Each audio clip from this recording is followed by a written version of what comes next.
तो hello guys, स्वागत है आज से फिर मेरा न्यू एक ब्लॉग में आज। और हम इस जहाज़ के साथ रेस खेलते हुए फिर से निकल पड़े हैं न्यू अलीपुर, जो कि मुझे जाना नहीं चाहिए, लेकिन फिर भी हम जा रहे हैं। रीज़न ये है कि हम वहाँ पे एक मशीन हिटाची का इंस्टॉल किए थे और उसमें नो कूलिंग का प्रॉब्लम आ गया है और बहुत दुख हो रहा है।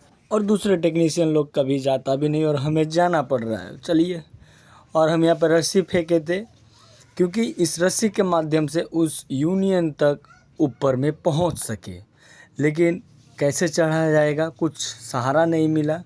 इस रस्सी के माध्यम से चढ़ने का बहुत कोशिश किए पर नहीं हुआ, प्लान फेल हो चुका। तो हम रस्सी को हटा दे रहे हैं। अब दूसरा प्लान को ये यूज किए कि हम आउटडोर का यूनियन को खोल के इंडोर से टान लेंगे पाइप को, और वही हुआ। इंडोर के पाइप को टान लिए और जहाँ पे इंडोर का फ्लेयर है वहीं पे मुझे लीकेज का पूरा संभावना है। रीज़न ये है कि यहाँ पर हम लीक चेक नहीं कर सकते अगर एक बार मशीन इंस्टॉल हो जाए तो, क्योंकि यहाँ पे चढ़ने का कोई सहारा नहीं है। तो हम यहीं पे प्रेशर डाल के चेक करेंगे, क्योंकि आउटडोर में तो हम प्रेशर देकर गैस छोड़कर लीकेज चेक किए थे, वहाँ पे था नहीं। और यहाँ पे सस्पेंस बना हुआ था कि यहाँ पर हम चेक नहीं कर पाए थे। रीज़न है कि कोई पोजीशन नहीं था। तो हम यहीं पर पहले लीक को देखेंगे। तो पाइप में हम प्रेशर डाल देंगे और पाइप में प्रेशर डाल के अब हम लीकेज देख रहे हैं।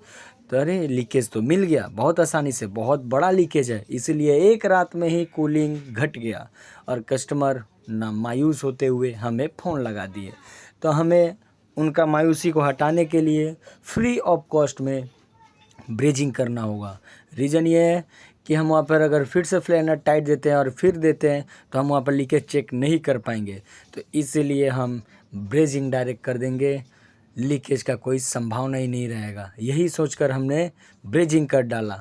और ब्रेजिंग करने के बाद यहाँ पर गैस को फिर से चार्ज कर रहे हैं और कस्टमर खुश। हम तो भैया मायूस होना ही है, हमें तो मायूस होना ही पड़ेगा क्योंकि हमारे जेब से जा रहा है।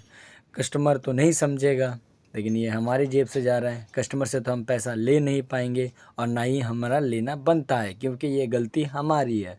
और हम दूसरे टेक्नीशियन की तरह नहीं है कि अलग अलग कस्टमर को अलग अलग वैरायटी बोल के हम पैसा ऐंठ ले।